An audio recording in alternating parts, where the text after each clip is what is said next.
Assalomu alaykum kanalimiz a'zolari. Mana keyingi zakazlarimiz ham xudo xolasa o'rnatishga tayyor holatda turibdi. Bularni endi sizlarga hozircha qisqacha obzorini qilib o'taman. Obzorda ya'ni naqshlari, ili oshiq-moshiq zamok, oyna, germetik shunga o'xshagan narsalar sizlarga qisqacha qilib tushuntirib o'taman. Qani ketdik.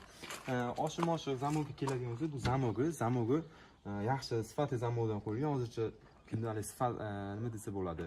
Shikoyat qilishyapti, ishlamayapti, qisib qolyapti, mana bu ochilgandan keyin qaytib yopilmayapti, manaqa o'zini nimalari chiqmay qolyapti deyapti. Shunga mana misol bu zamoklar mana qo'yadigan zamoklar umuman отказ qilmaydi. Hammasi mana misol ezgandan keyin mana qayta oladi o'zi. Qismaydigan zamok.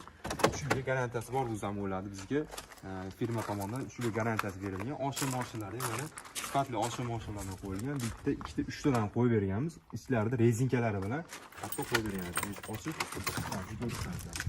ichlarida rezinkalarini ham mana chiroyli qilib mana yopishtirib qo'yganmiz, ko'rishingiz mumkin. Mana orqa taraflarida mana oynalarni solib, chiroyli qilib qo'yib qo'yganmiz. Xo'p, bularni endi obzorida xudo xolasa mana oynalari ham chiroyli qilib yo'l-yugurli qilib, o'zini podsvet qilib, rangiga jigar rang deganicha podsvet qilib yopishtirib qo'yganmiz. Va oynalari mana tovushini eshitishlar mumkin. Umuman sharaq-shuruq demaydi, chunki oynada germetik bo'ladi. Umuman xuddi shu narsa. Hammasida misol tonling hozirgi kunda ko'pchilik qishda misol deraza eshiklarga salafan tutyapti. Bunaqa salafan shart emas bular qo'ydirgandan keyin, chunki bularni o'zining ichida mana germetiklab, chiroyli qilib yopishtirib, xalq xizmat qiladigan qilib qo'yib berganmiz. Ochilib yopilganda ham ilikem germetik yana bitta plyus tarafini ko'rsatib aytib o'taman. Ochilib qattiq ochilib yopiladi, misol qattiq ochilib yopilgandan keyin mana bu vibratsiya keladi, eshikka vibratsiya kelganda bu oynaga umuman ta'sirini ko'rsatmaydi vibratsiyani.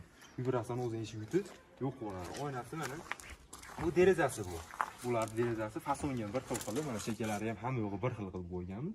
Akfa fasonda qilib mana bu ham mana tovushlarni eshityapsiz. Umuman sharaq yo'q mana. Xo'p, bu yoqda mana tepada koronalari ham bir xilda qilindi.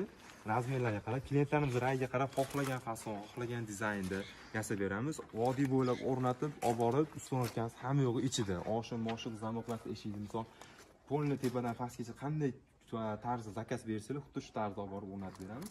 Xo'p, endi bularni ko'pchilik narxini so'raydi. Narxiga keladigan bo'lsa, bularimiz 3 qanotlik, 1.30 ga 2.5, 2.6 shunaqa eshiklar. Bularimiz 1,5 million so'mdan, bularimiz 90 ga 2.5, 2.6, chunki bitta uygaligi uchun bir xil razmer qilinadi, bir xil razmer, polni liniya hisobi bir xilda turadi. Shaytonga ham, misol lazerga ham olsa, bularimiz 1 million 300 ming, 1 million 400 mingdan to'g'ri keladi. Bu ham xuddi shu razmer. Endi bu katta misol uylar kiradigan bo'lsa, zalda eshigi bu. Zalda eshigi uchun bu qimmatroq bo'ladi. Bu 1 million 800 ming, 1 million 900 mingga chiqadi bu razmer.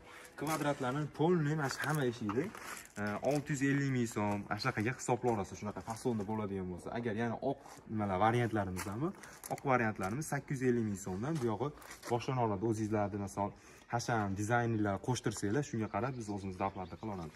Bular pedagogniga ham bor, rom pedagogligini ham o'zini akfani holasi o'zini MDF dan qilib yasab olib borib o'rnatib beramiz. Shu pedagogniga misol doplata qilinadi, aytamiz shu razmerga shunaqa bo'ladi ekan. Shularni ma'lumotga qo'yasizlar. Hop, bizni kuzatishda davom etinglar. Kanalimizga yangi bo'lsanglar, like, podpisatsiya bosishni unutmanglar. Bizni kuzatib tursanglar, yana keyingi o'rnatgandan keyin yana qayta obzor qilamiz. O'rnatganda undan ochilib yopilishlari, to'nli ustonovka, uylar qanaqa qo'yilgan, uyida egasining o'zidan intervyu olib ko'rsatib o'tamiz. Hammaga rahmat, xayr-sog' bilan bizni kuzatishda davom etinglar. Kanalimizga like, podpisatsiya bosishni unutmanglar. Hammaga rahmat.